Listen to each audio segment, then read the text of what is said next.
pessoal, bom demais. Vamos lá, segundo vídeo, 3 questões, tratando de periodização, aeróbico em jejum e ganho de peso. Vamos lá, primeira questão, tratando de aeróbico em jejum, Maí Soto pediu para eu comentar a respeito. Bom, há um tempo atrás eu tinha feito um vídeo no qual eu estava caminhando, fazendo meu aeróbico, comentando a respeito do aeróbico em jejum. O que acontece? O aeróbico em jejum, em se tratando de treinamento, o aeróbico em jejum é tipo a cafeína na parte de nutrição esportiva. Tem autor que fala que funciona muito bem, tem autor que fala que não funciona nada. Então, assim, vamos tratar do ponto de vista fisiológico, tá? E algumas questões nutricionais, por que funciona e quando vai funcionar. Primeira coisa, se você não está habituada a fazer aeróbico nenhum, eu não recomendo que comece por ele. Se você não tem um sono adequado, não consegue fazer um jejum de no mínimo 6 horas, não recomendo que comece por ele. Se você não tem um treinamento periodizado, se não está treinado o suficiente, não recomendo que comece por ele. Quando você vai começar por ele? Se estiver fazendo uma dieta, por exemplo, hipocalórica. Lembra que eu tinha comentado no vídeo anterior, falando sobre dieta, sobre platô de consumo calórico? Vamos supor que você consome diariamente, você precisa para sobreviver 2.500 calorias. Vamos supor que o seu gasto energético seja esse. Se você consome igual ou acima, você mantém o peso ou sobe de peso. Se você quer perder peso, tem que consumir abaixo da sua necessidade. Então, um ponto que é interessante que o aeróbico em jejum vai funcionar é se tiver abaixo, tá? A gente tem, por que em jejum tende a funcionar melhor? Por que em jejum tá tanta gente fala assim, sendo que é uma coisa lá atrás, é uma coisa bem mais antiga, tá? Se a gente pega, por exemplo, nós temos o que? Nós temos 3 vias energéticas atuando no nosso metabolismo. A via energética anaeróbica alática, que é a ATP-CP, adenosina trifosfato e fosfocreatina, tá? Que é de curto prazo, dura até 30 segundos. A anaeróbica lática, utilização de glicose principalmente, tá? E dura um tempo bem maior, que é a que normalmente a gente utiliza em maior parte das atividades. E a aeróbica, que utiliza gordura principalmente como fonte de energia. Tá? As 3 elas não funcionam isoladamente. Primeiro uma começa, depois outra entra em ação e depois a terceira. Não, elas funcionam de maneira integrada, como se fosse um gráfico, e vão se invertendo de acordo com a solicitação do seu trabalho. O aeróbico em jejum, o que acontece? Você está com as suas reservas de carboidrato muito baixas, porque você veio de um sono, fez seu consumo lá de carboidrato, sua última refeição, dormiu. Durante o sono, seu metabolismo não para, pelo contrário, ele acelera um pouquinho mais. Então, se você está parado, está consumindo energia, está consumindo carboidrato, ok? Consumiu carboidrato, glicogênio muscular, glicose sanguínea e um pouquinho de glicogênio hepático. Não é alarmante essa quantidade. Só que se você levanta em jejum e vai fazer alta intensidade, a sua solicitação de carboidrato vai ser alta. E o que não é interessante, porque você quer queimar gordura. O desejo de todo mundo é o quê? Fazer esse gasto de gordura aumentar, reduzir a gordura corporal, que é algo interessante para a saúde também. Então, o que seria interessante no aeróbico em jejum? 30 minutos no mínimo, tá? Não mais que 45 minutos. Por quê? Além de a atividade ficar muito entediante, a solicitação de carboidrato vai aumentar um pouquinho também, porque você está com pouco carboidrato no sangue. Tá? Se a gente adota, por exemplo, McArdle como autorreferência, aí vai estar lá que a partir de 10 minutos, por exemplo, de atividade de baixa intensidade, que vai começar a acionar prioritariamente o metabolismo de gorduras. Tá? Então, entre 30 e 45 minutos está num topo de consumo de gordura. Como que você vai saber se seu metabolismo se você está com baixa intensidade ou não? Pela frequência cardíaca. Então, 30 minutos no mínimo, 45 minutos no máximo. frequência cardíaca entre 60% a 70% da sua frequência cardíaca máxima, ok? Vai funcionar? Vai, se você estiver fazendo musculação também, se você estiver fazendo dieta hipocalórica, ok? E manter uma periodicidade, manter-se regrada, seguindo isso passo a passo, tá? Lembra, não adianta fazer aeróbico em jejum, treinar de segunda a sábado, se domingo for comer até o imã da geladeira. Então, controla, ok? Obrigado pela pergunta. A seguinte é a questão do Ivo. Ivo, aquele abraço, bro. Eu tenho a seguinte dúvida para você, sobre periodicidade de acompanhamento do atleta ou da própria pessoa. Muita gente reclama que não consegue manter-se em dieta, nem ir à academia com frequência e nem mesmo fazer uma corridinha por semana. Tudo porque ela fica desmotivada. Uma das coisas que é notável é a motivação depois que uma pessoa faz uma avaliação, seja na academia ou com um profissional da área correlacionada, nutricionista, fisiologista, etc.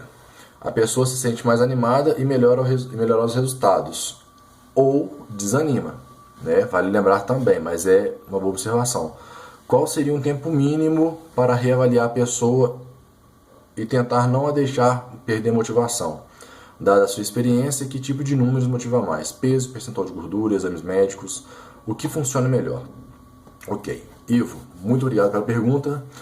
Seguinte, cara, eu cheguei à conclusão que não existe, de fato, desmotivação. O que existe é falta de informação, falta de comunicação e falta de periodização do treinador e falta de comunicação deste com o trainee ou com o atleta que seja. Pensa comigo, como que vai ter desmotivação se você sabe o que está sendo feito em cada etapa, cada detalhe de cada etapa está sendo cumprido e se você tem uma meta final a cumprir? Entende? Esse é um dos papéis importantes da periodização na musculação, é informar o aluno que passo a passo ele está progredindo para chegar numa meta aqui, ó, com segurança, ok? É deixar claro para ele que ele não vai chegar desse ponto a esse ponto num passo. É que as coisas vão ter o quê? Às vezes o cara chega para você cheio de desvio postural. Você tem que fazer o quê? Ó, fulano, a gente tem que corrigir isso, isso e isso primeiro. Possivelmente vamos demorar tanto tempo. Então, aqui até aqui, sua evolução possivelmente vai ser tanta. Vai ser trabalhar com tanto de quilocaloria. Essa comunicação com o nutricionista tem que existir para que tenha resultado. Tá? Por mais que a pessoa busque simplesmente, eu faço atividade física porque eu quero uma qualidade de vida melhor. Ótimo, é o seu objetivo. Mas tem que ter essa comunicação. A sua qualidade de vida é o rendimento que eu busco para você. Então, vou fazer o quê? Vou planejar da mesma forma que eu planejaria para um atleta. Ok? Então, essa comunicação treinador-nutricionista tem que existir sim. Fiz essa periodização, vou colocar lá. Esse mês vai trabalhar em quê? 300 quilocalorias por dia de déficit calórico. Só para ter uma noçãozinha com números aqui, vamos fazer essa brincadeira para você ver que a questão não é desmotivação, a questão é falta de organização mesmo. Porque, gordura. Vamos colocar gordura assim, que é o que mais interessa a galera, perder gordura. Então vamos supor que exista essa comunicação nutricionista-treinador. E o treinador vira para o nutricionista e fala assim, nutricionista, esse mês nós vamos trabalhar com um déficit calórico de 300 quilocalorias por dia. Para uma gordura ser metabolizada, 1 grama de gordura ser metabolizada, uma molécula de gordura ser metabolizada, ela despende 7,5 quilocalorias, tá? Então, se ela está trabalhando com 300 quilocalorias a menos, a gente divide 300 por 7,5, por 7,5. São 40 gramas de gordura por dia. Vai fazer o quê? 7 vezes por semana. Durante quanto tempo? Durante 4 semanas. Então ela vai estar perdendo por semana, por mês, a cada 4 semanas. Se fizer tudo certinho, não faltar treino, fizer dieta, vai perder o quê? Aqui, tá invertido, vai aparecer um 5 aí, mas é um 2, né? 1 kg, 120 gramas de gordura por mês. Se joga em porcentagem, não vai dar pouco por cento, vai dar muito por cento. Aí você faz a outra conta em paralelo e vê quanto que ela ganhou de massa muscular, ok?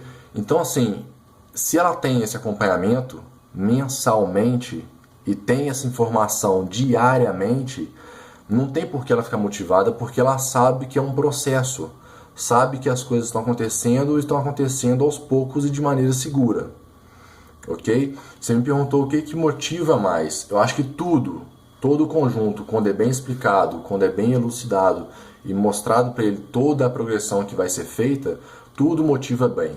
Até os exames médicos, quando você faz o exame médico, está lá com o seu triglicerídeo está muito elevado. Aí, um tempo depois você fez de novo, baixou. Junto com esse triglicérides baixo, a avaliação física, no qual foi coletado todas as informações possíveis e pertinentes, baixou também o que tinha que baixar e aumentou a massa muscular. Então percebe como que isso é motivador?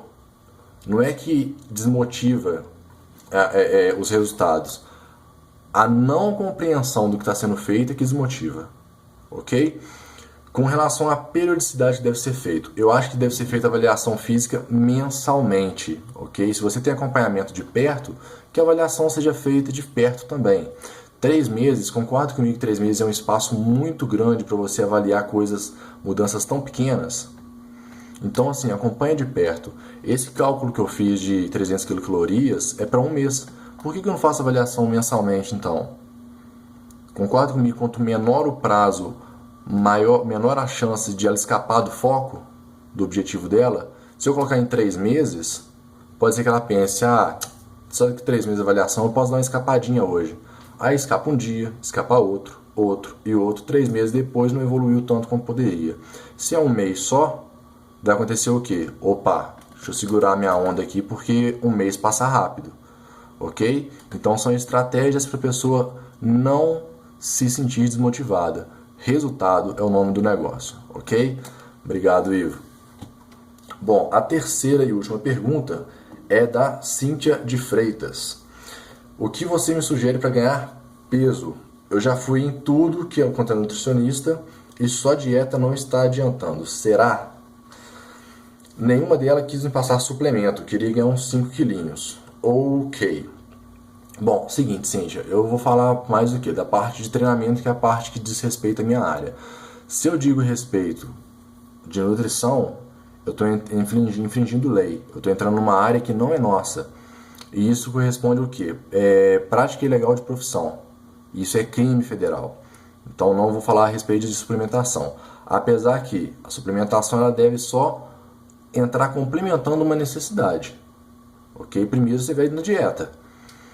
Será que a sua quantidade de carboidrato está sendo adequada? Converse com o seu nutricionista que vai te informar melhor sobre isso. Ok? Como que você pode otimizar o seu treino? Tá? A primeira coisa é fazer a organização do seu treino. Para quanto tempo você quer esses 5 quilos? Se você quiser esses 5 quilos para 5 anos, vai ser uma metodologia que você vai utilizar. Se você quer até janeiro, né, que sabemos o que tem em janeiro, é outra metodologia. Então a primeira coisa que eu sugeriria você fazer, organizar os seus treinos de maneira que você possa corrigir os seus desvios posturais, tá, para otimizar as suas alavancas. Otimizou as suas alavancas, corrigiu os desvios posturais? Ótimo. Segunda coisa que você vai fazer depois de corrigir os desvios posturais. Eu te conheço pessoalmente. Você é a clássica ectomorfia. Então assim, ossos mais longos, mais finos, tende a ser mais magra, percentual de gordura mais baixo, proporção de massa gorda para massa magra um pouquinho mais alta, né? Mais massa magra que massa gorda. E é difícil para você ganhar peso. Realmente, o seu biotipo não te beneficia tanto com relação a isso. Mas tem como você manipular isso nas variáveis de treino a seu favor. Como que você faria isso? Por exemplo, vamos tratar no lado fisiológico. Concorda comigo que se eu der um estímulo de, por exemplo, do treino de força, der um estímulo de 1 minuto de tensão na musculatura e 45 segundos só, você vai acabar deixando esse treino um pouquinho mais aeróbico.